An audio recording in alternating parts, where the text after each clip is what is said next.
Welcome to Island Time. This is Derek, your host, and I'm glad you're here today because we are talking about the don'ts. 10 don'ts of Embarkation Day. If you are in a cruise group on Facebook, a weekly roll call group, feel free to share this video in your roll call. I promise there will be some tips here for everybody, both novice and advanced cruisers.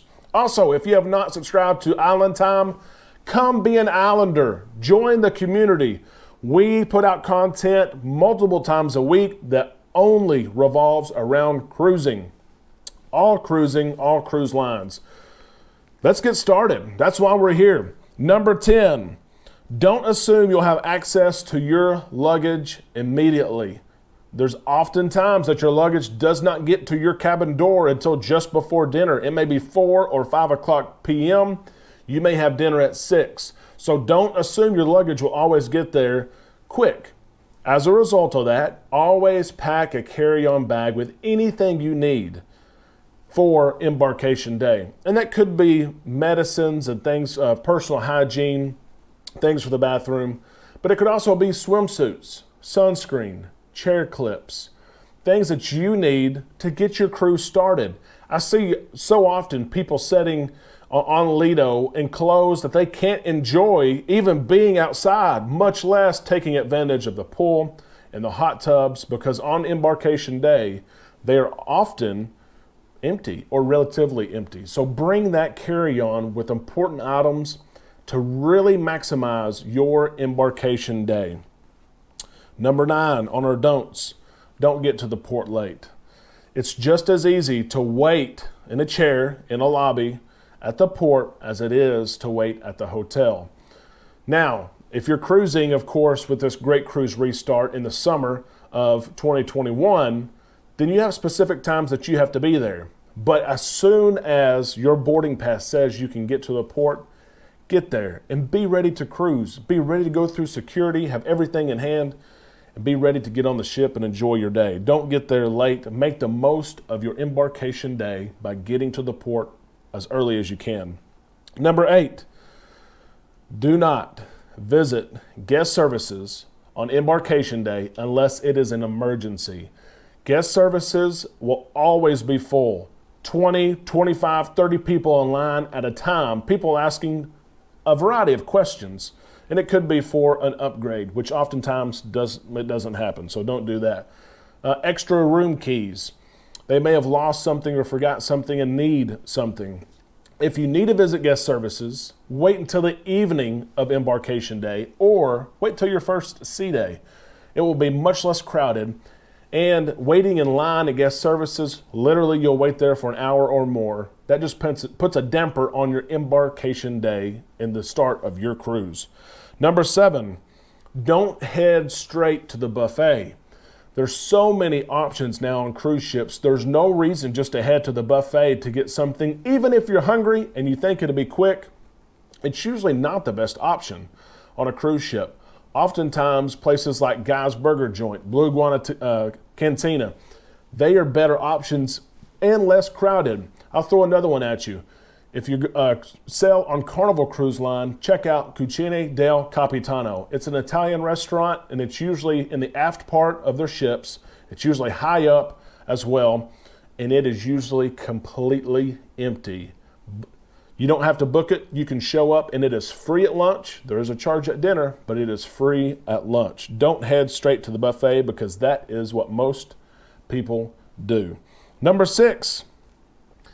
Don't drink too much, too fast. I know you've waited to get on board. I know you've waited for that bartender. You've waited for your favorite drink. But so many times, and this may be the way you want to spend your Embarkation Day. If it is, go right ahead. But I've seen so many times people get on board, celebrate, have too much to drink too fast, and they're gone. By the sail-away party and by dinner the first night, they're useless, okay? If you want that to happen, go ahead, but just be cognizant of what you have. Be sure to drink water with whatever else you're drinking. That way you can thoroughly enjoy Embarkation Day and all that comes with it, because it is a special day. Don't settle. This is number 5 here. Don't settle for just any dining seating. On Embarkation Day, and a lot of times before, ask me if you'd like to know how, but a lot of times on Embarkation Day, you can visit the dining room and visit the maitre d' where you can request for you and your group a seat against the windows of the dining room. And this enhances your cruise experience as you can sit there at dinner every night and watch the sunset against the windows of the restaurant. It is beautiful. Do not settle for a seat in the middle of the dining room around other people where you have no view of anything.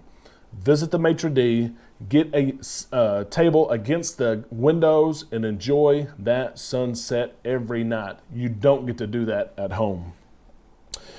Number 4, don't wait on elevators all day. Elevators are very, very busy on Embarkation Day. Do not spend your time waiting on them.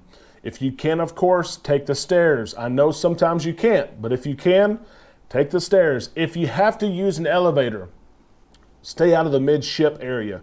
That's where everyone is coming onto the ship, and those are the elevators that they are using.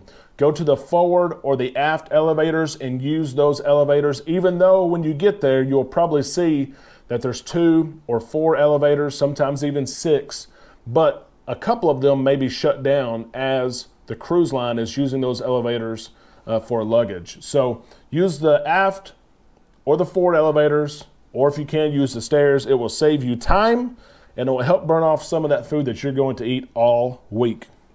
Number 3, do not skip the muster drill. The muster drill is an all-important drill. It's a safety drill, a safety briefing that everyone must attend. Cruise lines always confirm that everyone attends the muster drill, so do not try to skip it.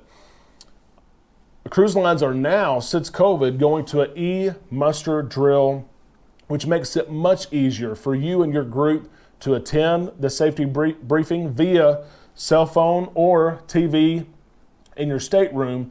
But make sure when you get on board, after you get something to eat and drink, that you take care of your muster drill activities, whatever they be, on your cruise line.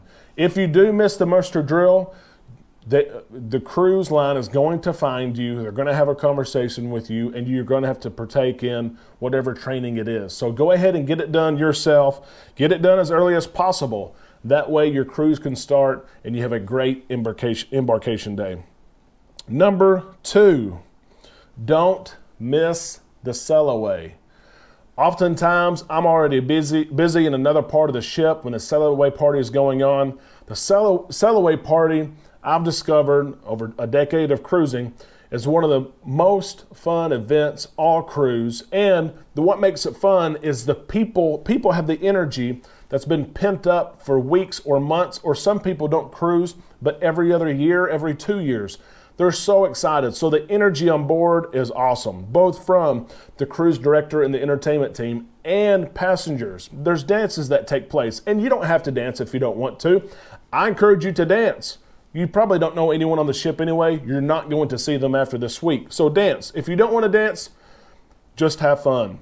Take part in the activities and watch. It is one of the highest energy times of the entire trip. So enjoy it. And the number one don't go to bed too early. Your embarkation day is packed full of fun and entertainment. You've waited for that day. Oftentimes, on almost every single cruise ship and itinerary that leaves from the United States, the second day of your cruise is a sea day. Take that time to sleep in just a little bit. You don't have to sleep in till 9 or 10, but sleep in just a little bit and have fun that first day, because you will never, ever forget that first day of your cruise. And when you leave your cruise, you always look forward to that embarkation day again. That's the day you look forward to, is getting on the ship and enjoying the activities and seeing people watching, eating, all of it. Enjoy your embarkation day. Now that you've heard these 10 things not to do on embarkation day, I invite you to click right here and watch 10 things that you should do on your embarkation day. Again, if you are not an Islander, if you have not subscribed to Island Time, please do so. We would appreciate that, and it means and it tells us that you enjoy our content. We will see you next time on Island Time.